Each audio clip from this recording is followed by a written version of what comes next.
3 messages before today's interview educates and motivates you.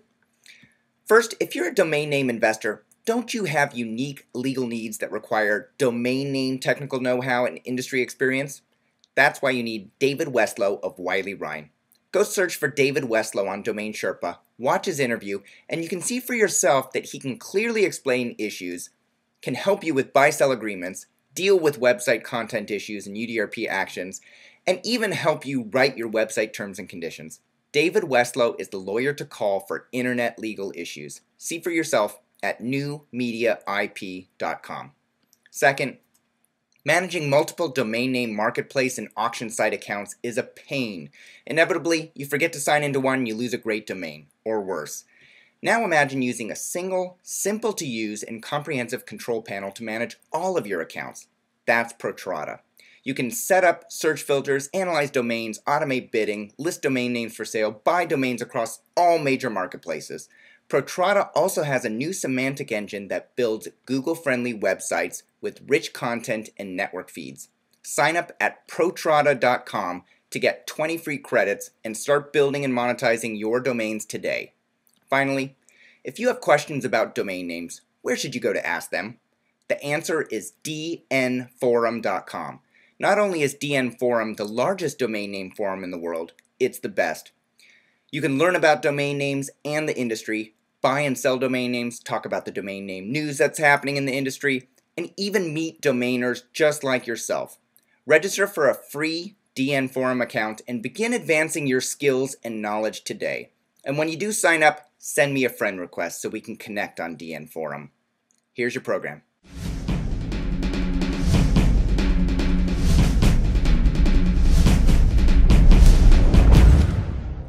Hey everyone, my name is Michael Seiger and I'm the publisher of DomainSherpa.com, the website where you can learn how to become a successful domain name entrepreneur directly from the experts. Then when you have a success to share, you can come on the show and give back as today's guest is going to do. Everyone knows that being top ranked in Google's organic search results can send a tremendous amount of traffic to your website. Google now touches something like 93% of all web users and can make or break a business online. There are a tremendous amount of resources and websites that are available to understand search engine optimization, but very few that discuss the intricacies of domain names as they relate to search engine optimization, or SEO, as we'll be referring to in this show. So here's today's big question. How important is an industry-defining, keyword-rich domain name to ranking high in the search engines? Joining us to answer this question is Danny Sullivan. Danny is a journalist that has covered the search engine industry since 1995 when he published his study entitled A Webmaster's Guide to Search Engines. He's often referred to as the leading authority on search engines and has been quoted in the Wall Street Journal, USA Today, the LA Times, Forbes, and many others. Danny's the editor-in-chief of Search Engine Land at searchengineland.com, which covers search engine marketing and search engine news. And he also produces SMX, the Search Marketing Expo Conference Series. Danny, welcome to the show. Thank you for having me. Danny, you provide a tremendous resource through your website, Search Engine Land. One of the resources that I'd like to point domain name entrepreneurs to is your periodic table of SEO ranking factors. I'm going to embed a copy of this below the video with attribution, of course, because I know it's one of your pet peeves that when you break a story or write an article and somebody doesn't give you attribution, you call them out on it. Attribution's great. Attribution is good.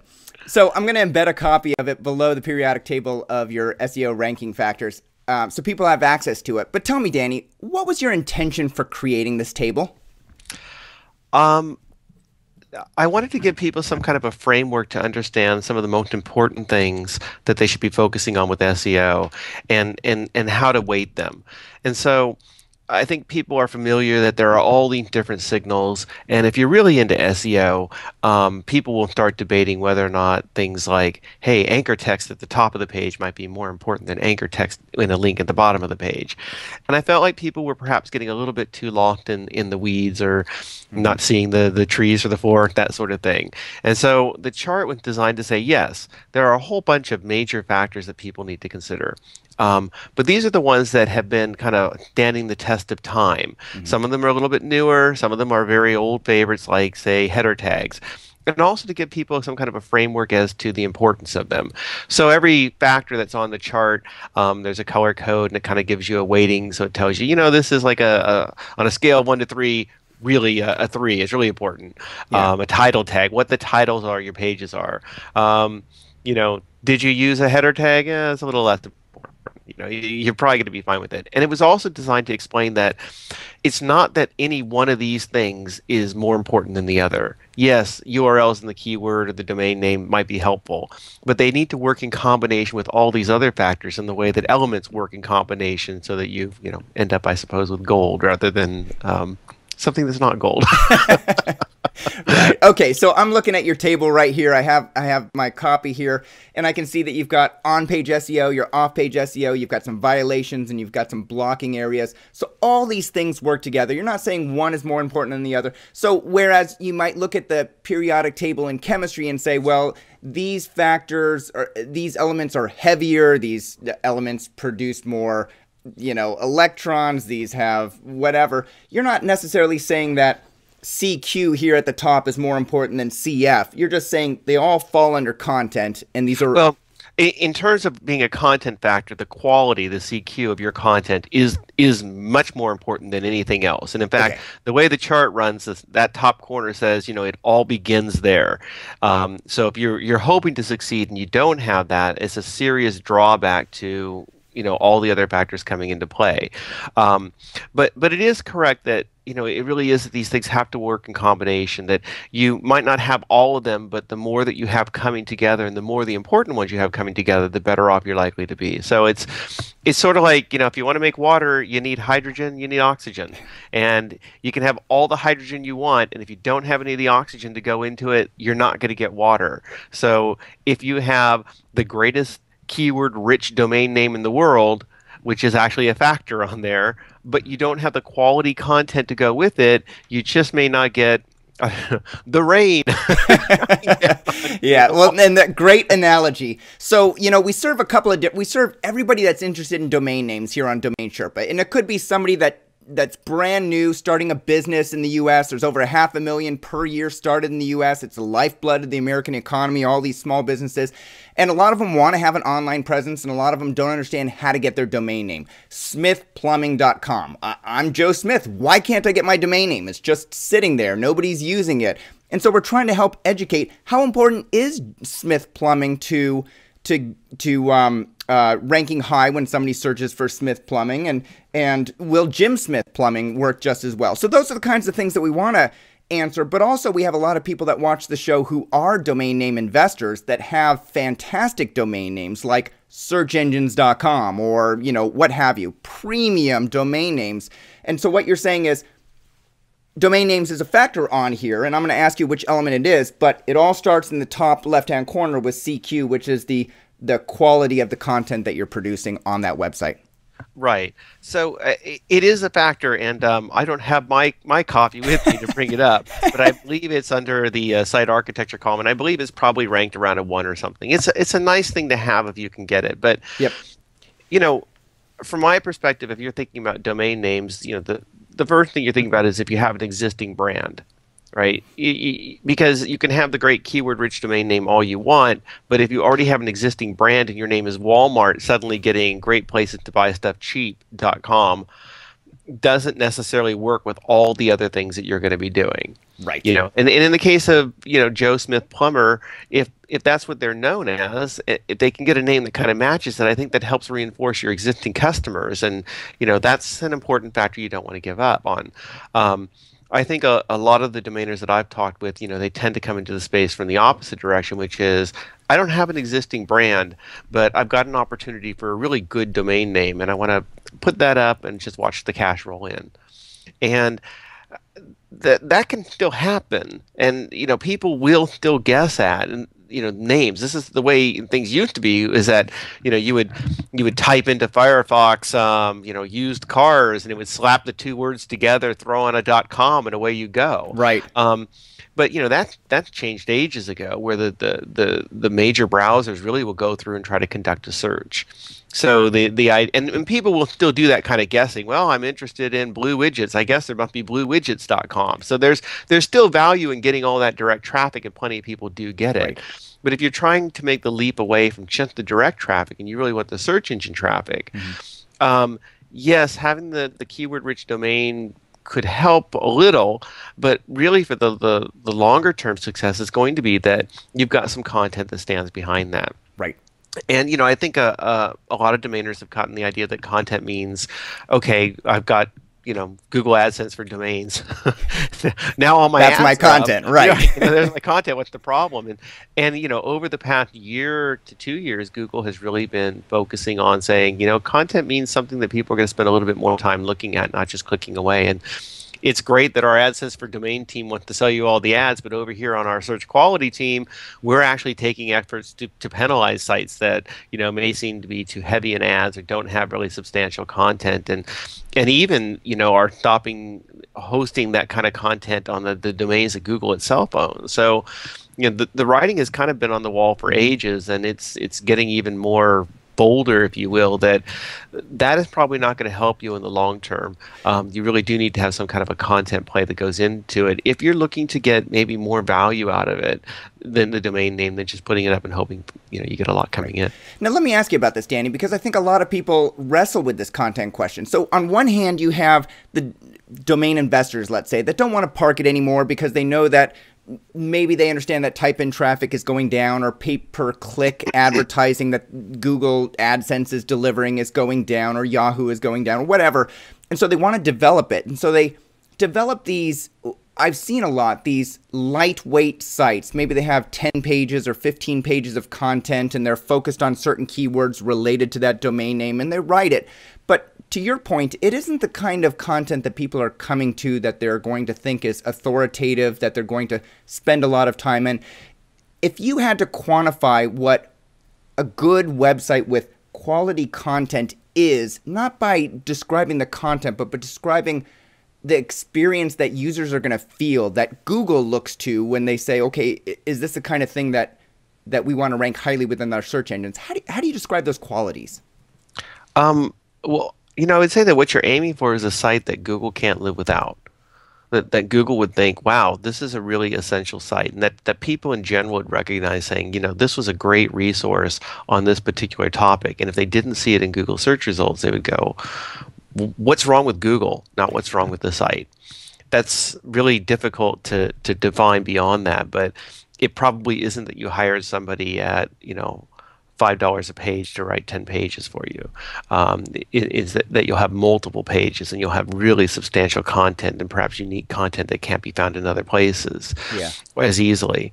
For the person who's sort of getting going, when I look at different sites that are out there, well, one site I always point at is called A Whole Lotta Latte. I think that's what it's called. Oh, I visited that site. Yeah. I love that one. And it's great, they sell coffee machines, but they don't just sell the coffee machines. They have huge amounts of resources to help you understand why you'd want a coffee machine, the kinds of coffee machines that are out there, and so on. And it's a great resource. And if I ever have to go buy another coffee machine again, then I'm back there, because I know and I recognize is where I'm at. I always tend to do a lot of searches for products and services, and I'm always typing in, tech name something plus review, and then it's usually a nightmare. And then I always think, why didn't I just go to, Engadget or CNET or Gizmodo or any of these tech blogs? Right. Because, they have the reviews that are there. And that's the kind of branding type of thing that I think you also want to build up, this idea of, oh, yeah, I should have just gone straight to that sort of place.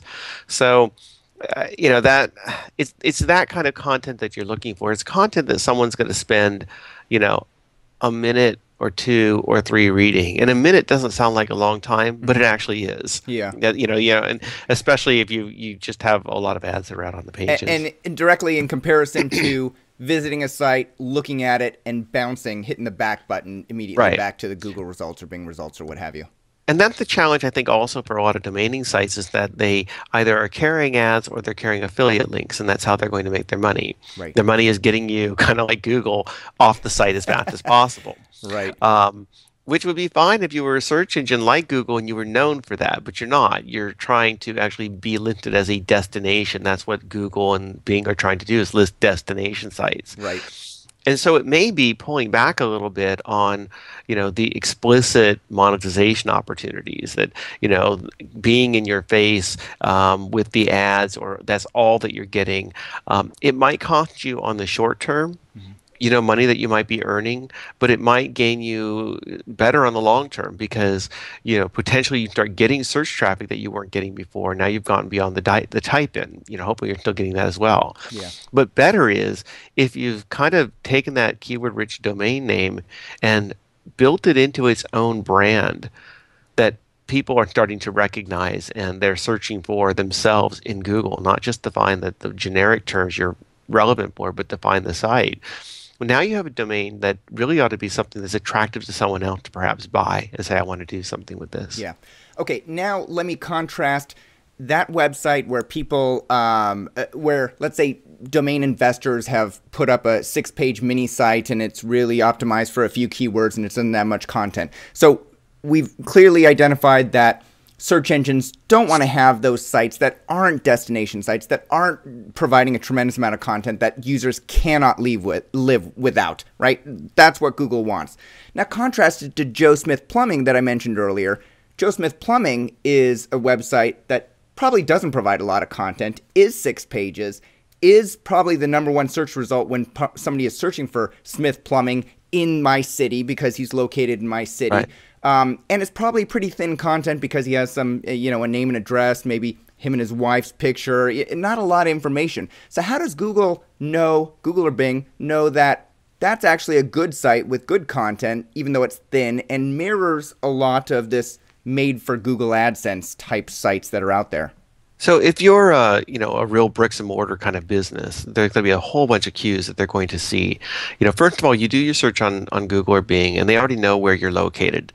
So, if you're in Los Angeles, they know you're in Los Angeles. In fact, they know the city within the general area. So, Right. if you're in the city of Long Beach, they know that. So, first of all, they're going to go through and they're going to try to find websites that seem oriented to that area. And Joe Smith probably has, their address on the Right. website. So they're going to be seen as local. Okay. In addition, chances are they've got a Yelp listing. Chances are they've got a Google Pages listing. They may be other things like Yellow Pages listings that help Google understand that this website is also associated with one of our Google Places pages and is a local listing. And that's a huge relevancy boost when you have people who are doing locally oriented searches like plumbing, that you really can't as easily compete with. You're just sort of a generic, hey, I'll find a plumber for you type of place. And that's how they know, and they look at that and they can see that people are reviewing and so on from there, which is also why, Joe Smith doesn't necessarily need to have, the .com domain name or the whole domain name. They're not really trying to be found for people who are looking for plumbing specifically. Right. And they're trying to be found really for their name. And they could just be called, JSP. And if the website is known as Joe Smith Plumbing, all the other cues, like the text on the page, the links that are pointing over to it, and some of the other citations might be enough to do that for them. Yeah. Okay. So if I look at your periodic table, I don't see any elements on here that are called domain names, Danny. Well, it's under the site architecture, the URL and the keywords area. I think I want to move it, but my computer's literally sitting on the thing.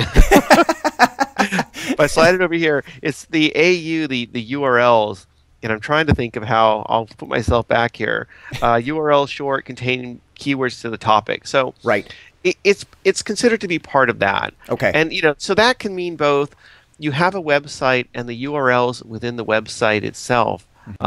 Internal pages may have some of the keywords that are being used, or you have the domain name. But it's not really that big of a factor that it gets broken out beyond that. Okay. And there can be debates on this, by the way. When we created the table, there was some, that was our initial stab at it to say this is our take. Not everybody will necessarily agree with it, but this is kind of where we're at. Sure. Okay. So I did some research prior to our show. I went on Google and I searched cord blood, which you may be aware of. It's an enormously high cost per click. It's on Google. And what I found is the number one organic result on Google is cordblood.com, the exact match. I went and I searched for car insurance quote. The number one result is carinsurancequote.net. I went and searched for immigration lawyer. The number one search result is immigrationlawyersnow.org. I didn't see immigrationlawyers.com, but maybe because that website's in Spanish and Google knows that I only speak English and eat yogurt for breakfast and have a dentist appointment after this interview and, you know, everything else that Google knows about me. It seems to me that good businesses coupled with great generic keyword domain names gets a website to the top of the listings. Is my logic sound or flawed? Is it happenstance? It can help. I'm assuming that those sites that you went to were all substantial in some way. They are. That you know, there was substantial content. From what I can see. Yeah. Right. So, you know, and that, yeah, that can definitely couple with it, especially when you kind of get into these generics but perhaps lesser known types of areas. So there's, you know, there's no issue at all with that. That's exactly what we've been talking about, the idea that if you can come up with the good content to back up the good domain name, that's very, very golden. Yeah. Okay. And have you seen that results as a result of pairing great domain names with great content actually gets you exponential results? Does 1 + 1 = 3 or 4, or does it just equal 2, like any other factor on your periodic table? It's gonna vary on all sorts of things. I mean, it is not like great domain name, great content, you win. Although that would be great if you really are great content, but you know, it may be great domain name, great content, but other sites out there have better content, and other sites out there are better known. So, for example, if cordblood.com, you know, came up and you know, they were started 5 years ago, and along comes, you know, bettercordblood.com. And they're a brand new site, and they have all the same exact awesome content, but nobody necessarily knows about it, and they haven't built up any social buzz, and they haven't built up any links. It's just sort of like, okay, you know, why do I want to toss out this perfectly good thing that everybody's been happy with something that's perhaps new? So you kind of have to build up your reputation. That's where sort of the quality and some of the history and stuff comes into play. Yeah. Okay, some of the, and when you say quality and history, those are some of the factors that are listed on your periodic table that people can go and reference. Right. All right, so as I mentioned earlier in the show, over 500,000 new businesses formed in the United States every year. Here's a scenario. If there's a regular business person out there who can hand register a domain name for $10 for a brand new website that they want to put up, but that $10 is only going to get them a 3 or a 4 word combination like bettercordblood.com. Or they can spend $20,000 to buy an exact 2-word keyword phrase that represents their product or business perfectly. What would be your advice? Well, my combinations were $10 versus how much? $20,000. And that's what I generally see. You know, $20,000 is what a great single or double or 2-word domain name, generic domain name typically costs nowadays. So in general, I think the shorter names resonate and work better on a variety of levels. First of all, they're easy to remember, right? That's one of the key things that are coming into it. Right.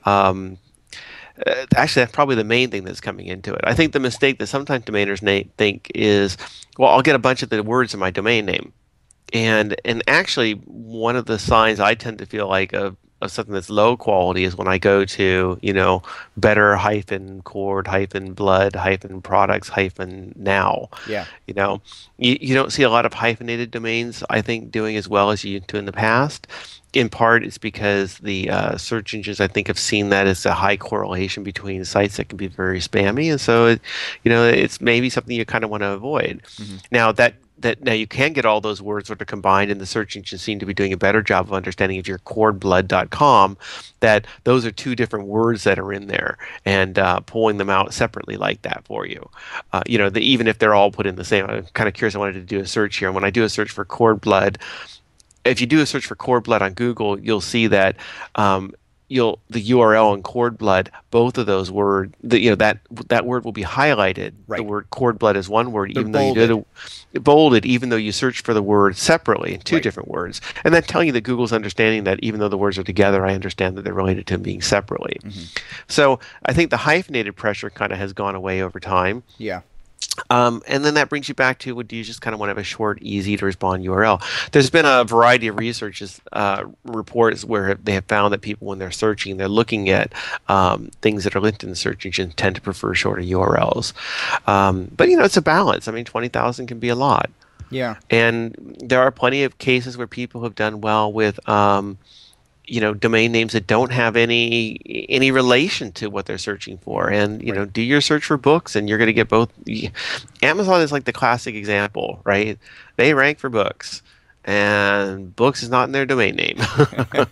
Right. But they spent a lot of money delivering a lot of different things, not doing a tremendous amount of marketing, but putting it into customer service so that people talk about it and post on social media and post links. And, so what you're saying is you can overcome any single deficiency in any one of these, or maybe more, by doing some of the others much better.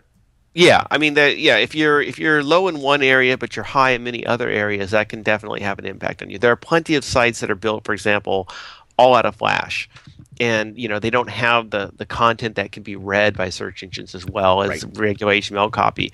And yet, with a lot of buzz and a lot of links and other things pointing at them, then they do well almost despite themselves. Yeah. Yeah. Okay. So I had an example for you. I get a few different lists just so I can keep track of domain name industry. Not that I buy a lot of domain names because, like yourself, I try and be a journalist focused on the topic. But I recently saw listed a couple days ago for $24,000 through Andrew Rosner's list, a person that a lot of my readers know, luxurygifts.com. Seems like a great brandable domain name, keyword rich for anybody that's selling luxury gifts. And if you go on Google, there's actually 1,300 monthly U.S. searches. The cost per click is $3.40. It's not enormous. It's not like Cord Blood, which I think is $30 a click, cost per click, but it's decent. And that's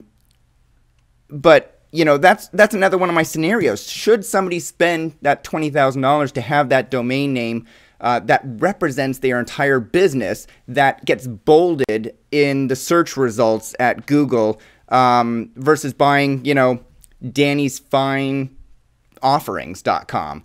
And I guess and I ask you because not only are you an expert in search engines and search engine optimization, but you also understand search engine marketing and internet marketing in general. And so, as business owners that don't understand anything about the internet go to make this decision that will affect their business online for likely the rest of their lives, what advice do you have for them when making a choice like that?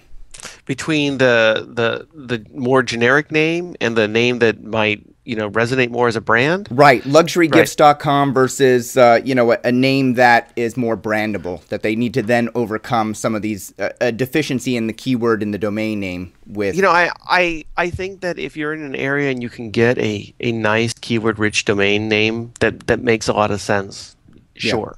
There are still inherent advantages with that if you're coupling it with everything else. So if I could get luxurygifts.com, yeah. I mean, and it's within, clearly versus coming up with Fun Patel lacking vowels and things like that. Right. Yeah, I would rather go for the name that people could resonate with it. What is there's an ad going around right now for Dollar Shave Club, which is really, really funny. And but it's like you get cheap razor blades or whatever, but the name says what it is. So okay, that works. Yeah.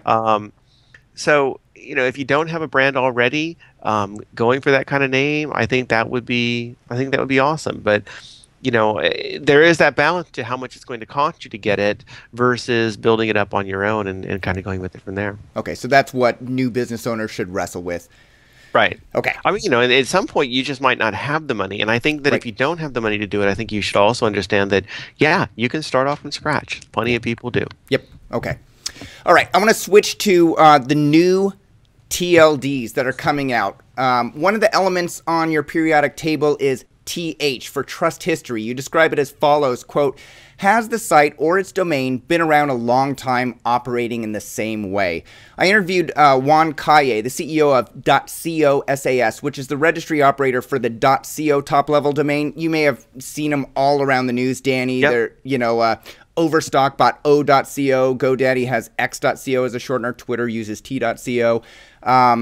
ton of companies out there are using them. .co is trying to get a lot of new startups to use the .co, but .co hasn't been around a long time. You know, the domain names haven't been in existence as long as .com, let's say, and they haven't been used. Have you seen .co treated just like any other generic top-level domain in your research and your reporting? Yeah, so there's a difference between having a domain name with history and having a top-level domain that has history. So what I mean by that is when you register your domain name and you start using it, the search engine can sense, okay, wow, you've been on the line since, say, 2006, and I can see that you've had links to you over time, and I can get some sense of what kind of reputation you have as a site, if you will. That's independent of whatever your domain name itself is. That's just really more of what your site is like. So, you know, you could be .co, you could be .co.uk, you can be .com. You know, it's just I have a sense of your personal history, and that's important. You know, the longer you've been around, the longer you've kind of been a good player, the better it is for you with the search engines. Now, separately from that, there's the TLDs, and the TLDs, I mean, like .co's actually been around for a long time, right? Because I think it's the Colombian domain, so it's not like it's a new domain. But what is happening is having new uses. You know, they've actively been trying to push this as the alternative to .com, and the reason we have all these companies using it is because they've been, you know, enticed to come on over. You know, hey, I'll give you t.co. Okay, yeah, that's kind of nice. But that doesn't mean that being a .co is necessarily any better or worse than a .com. Those sites are really kind of operating independently of themselves. They will have a better chance of not being seen as a Colombian site because the search engines will probably see that there's enough links pointing at them and that the domain is being used as more of a generic that you can't just necessarily think a .co site is Colombian. Right. Whereas you see a .co.uk site, that's a UK site. It's very unusual to find a website that is using .co.uk that is not a UK site. So there's a high correlation that the search engines will consider it to be just a UK thing, which would give you a boost when you're searching in the UK and potentially not give you a boost when you're searching, you know, elsewhere. Right. You know, for the most part, the whatever top level domain you use is going to probably be fine. There was a thing where .cc, I believe it was so highly correlated with spammy domains that Google actually penalized them all. You know, and so it was really, that's where it kind of comes in when you start looking at the new TLDs and then you start going into history is like, who's playing in that pond? You know, who's splashing around and is that really the kind of general brand you want to be associated with? Yes, when you have Google and other people using .co, it means that that domain is probably fairly safe for you to be also doing. Doesn't mean you're going to necessarily rank better, but probably safe for you to be there. If you're doing .xxx and everybody else who's doing .xxx is a porn site and Google's doing special things for porn sites, typically filtering them out if you're not doing porn queries, then you better understand that unless you're a porn site, you probably don't want to be .xxx. What you also probably need to understand, though, is that being .xxx doesn't necessarily mean you're going to get some kind of a boost on porn types of things that are happening. You know, Google potentially could say, okay, that's more porn content, but they have other ways of looking at it. And you see a bunch of new domains coming in, and this is not new at all, where when the TLD come in, they say, hey, everyone's going to be using .mobi to find mobile content. And, you know, you do your searches on your phone, you tell me how often you run into a site that's called .mobi. You know, sometimes these are nice ideas that just don't play out. And just because someone wants to declare it's going to be that way is really what happens in practice that determines it. Yeah, good point. All right, it seems that we can't get away from the news that ICANN, the Internet Corporation for Assigned Names and Numbers, is accepting their new applications for generic top-level domains, you know, the stuff to the right of the dot. So instead of .com, it's .anything there. So we'll see more alternatives to .com, .net, .org. And as of Monday, Kevin Murphy over at DomainInsight.com reported that there are 207 applications for new TLDs. So these could be .brand, .car, .green, you name it. There's 207 applications that ICANN's going to be reviewing. Are these a wise investment for normal people starting a business and expecting a decent search engine ranking in a reasonable amount of time? Or should they opt for a longer .com or an alternative top-level domain that's already aged so that they, you know, rank a little bit higher in that one factor? If I were having to do it today and get going, I would just go for what is out there. I wouldn't be sitting around waiting for these. If they were suddenly all available, if I could get a good domain for a reasonable price, Yeah. I might do it. Although you might be saddled with the fact that you're going for a generic up against somebody else who's a generic. You know, if you're usedcars.cars and there's another site called usedcars.com, you know, it becomes harder, and some of the branding type of issues come into it. And you know, to go back with like .co, Overstock just talked on their financial call about how they were doing a whole rebranding to O.co, and what a nightmare and what a disaster it was for them. Apparently, that they lost all this traffic, nobody understood it. So it is a significant challenge to come through and think I'm going to take a big gamble on a new TLD and everyone's going to recognize it, that it's a big new brand or whatever. So there is the concern that you don't want to be the person who didn't get in on the ground floor and you kind of missed out, and there's something that's sort of tainty. So I think that, yeah, you know, if I had some money to spend and I was a gambling person, I'd probably grab up some of the generics. You know, why not, if they weren't that expensive, or if I didn't mind spending some money because I'm successful in other things. But I don't think for most people it's going to be the thing that they should be banking on. I actually think it's just going to be a freaking nightmare. You know, I think what it's going to cause is, you know, a bunch of big companies to be yet more annoyed that they have to go out and buy Coca-Cola brand, which they're never going to use. They're just going to park it because it's cheaper to buy the thing and park it than go through the legal fees of whatever it is to try to get back the terms. So, you know, on the one hand, it can be incredibly sucky that when the name you want is not available out there. And it can be a relief to find out that there's a .info, or there's a, you know, there is these sorts of alternatives, and I hope it really does come through that those sorts of things work. And yet every day new people are finding new names, you know, and you know, they buy them from other people, and those sorts of things work. And you know, there's still opportunities out there. Yeah. Yeah, definitely. Hey, Danny, I know I want to be cognizant of your time. We've been on the show for about 35 minutes so far. Do you have time for me to ask you about third-level domains and Panda before we wrap up? Yeah, we can wrap up with that. Great. So let me ask you about third-level domains, also known as subdomains. So these are the things that come before the domain. So it's thirdlevel.domainname.com, let's say.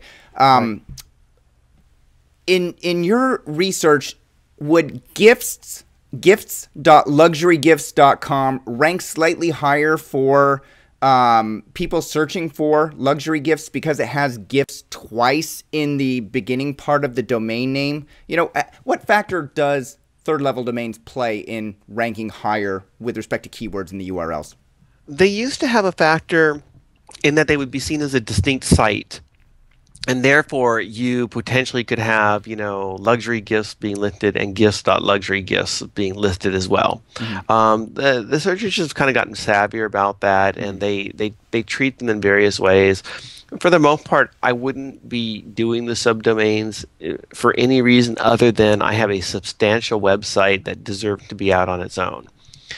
Amazon does kindle.amazon.com. Makes a lot of sense, right? You want to have a place to park all your Kindle stuff. You want it to have a home page. You want to have kind of fairly short URL for people to get to. Makes sense to put it out there. But, you know, they don't have nameofbook.amazon.com for everything that's out there. So the more substantial the content is, the more that you think it needs to be out on its own kind of area in its own house, you know, the kids have grown up, then the more likely it is that you want to do it. So Amazon could have bought Kindle.com, and for all I know, they probably own it. They could, and put a website there. They could have done Amazon.com/Kindle, where people clearly understand that it's a domain name, top-level domain, and it's a folder on that. Like, they understand that. A lot of people don't understand these third-level domains where it's Kindle.Amazon.com. Does it have any search engine benefit to do a third-level domain today, as opposed to a standalone website, as opposed to a directory within, you know, a website already? There's a slight benefit to having words in your URL. It's not a big benefit to have anywhere in the URL, right? Yeah. So having it as a subdomain, it's just not, it's not that big a deal in my view that you would think, great, I'm going to put all this on a subdomain and that's going to suddenly be the thing that makes this pop. Yeah, I just wouldn't go out of my way of doing it. I would do it because it made sense for me to offer it on its own site. Yeah. Back in the late 1990s, I used to go to your search engine events, Danny. Well, and I still do. You're coming to Seattle soon, and I'll be there. Sure. But I used to go to your events, and people used to say, you know, keep your content as close to the root as possible. You don't want to have it in 10 different folders, so your URL is this long, and then your keywords are way out here at the end. Does putting the keywords at the beginning of the URL help in any way? It really shouldn't make that much of a difference. You know, where the keywords tend to resonate is in two different things.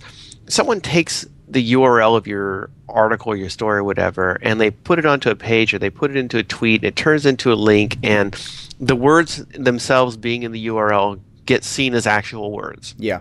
So that's why having it in there is kind of like giving you this extra text that helps describe what the page is about. You know, separately, people do a search on the search engine, and they see when they did their search that some of the things they search for light up in the URL, and then they go, oh, it's a further cue that maybe that's more relevant. Right. The search engines have a minor part of saying, oh, and I see the words are in the URL as well, so maybe that makes it relevant too. But where exactly it's appearing isn't that much of a deal. Yeah. You know. All right. I wouldn't go out of my way to say, right, I'm going to make sure everything's right up there at the front. Right. But I would go out of my way that if I was creating a page to think, hey, I should come up with a short, snappy URL that describes what that page is about. Yeah. All right. Great advice. Here's the final question, Danny. You were on the SEO panel at Domain Fest in February 2012. Someone on the panel talked about the Google Panda update being a continual update. It might have been you. I didn't reference it in my notes, and not necessarily a one-time update. Is that correct? And what can developers expect to see in the near future from Panda updates? Yeah, Panda is actually a filter.